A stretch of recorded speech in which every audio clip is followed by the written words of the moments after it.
U.S. economy lost 140,000 jobs in December. It's a bit of a split verdict in terms of the economists we've spoken to today as to when we might see a rebound. Let's get a little more local and talk about one specific state. Governor Ned Lamont of Connecticut is joining us right now. Governor, it's great to have you back on the program.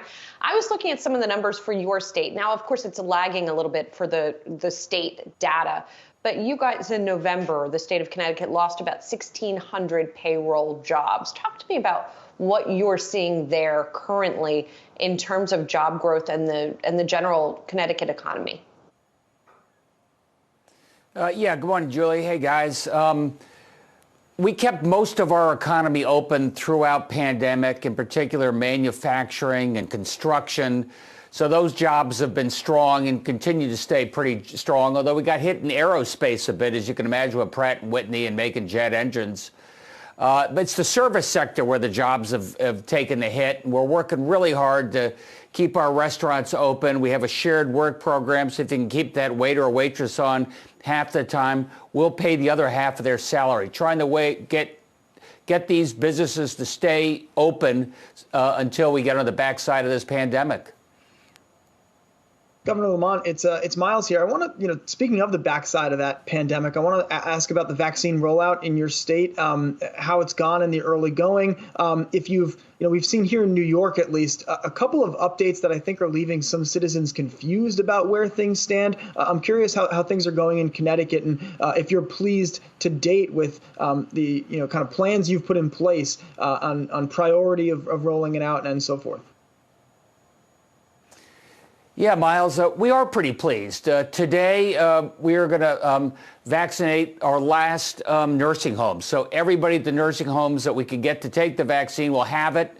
They'll have their first vaccine. I think we're the first in the country there.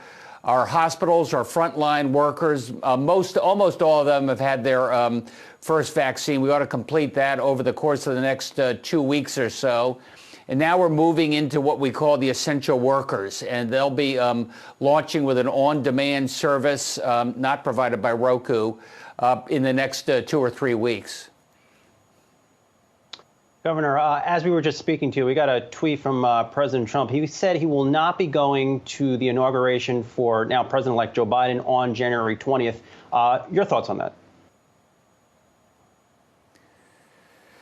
It seems very small to me. Every president has been there for the peaceful transfer of power, with one exception, John Adams. He was really grumpy with Thomas Jefferson, and he left for Massachusetts early.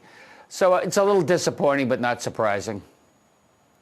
And so, Governor, as we push forward into the Biden administration, right, there seem to be some pretty broad expectations now that there's going to be another stimulus package.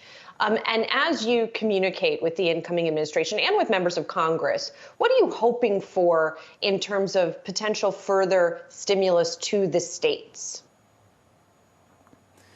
The most important thing, Julie, is just give us some certainty. It's been really herky-jerky down there, especially in the Senate over the last 6 months. The unemployment was on, it was off, people almost disconnected.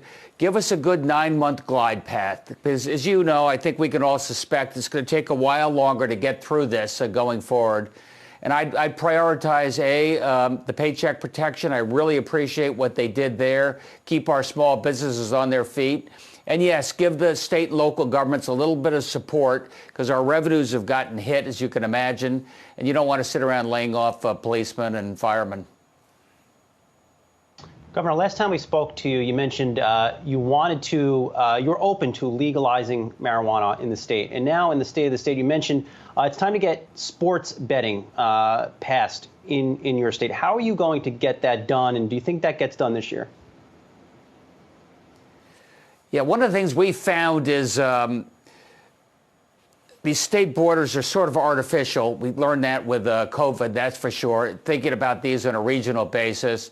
It's the same thing when it comes to sports betting or marijuana. In this sense, Massachusetts has legalized it. They're advertising on Connecticut billboards right now. Come on up.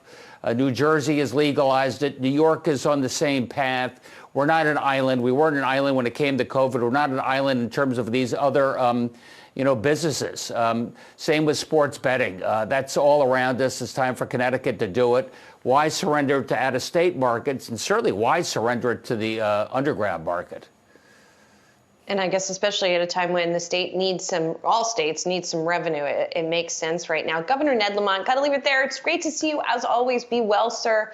Good luck to you and the citizens of Connecticut in the new year. Appreciate it. Thanks, Julie.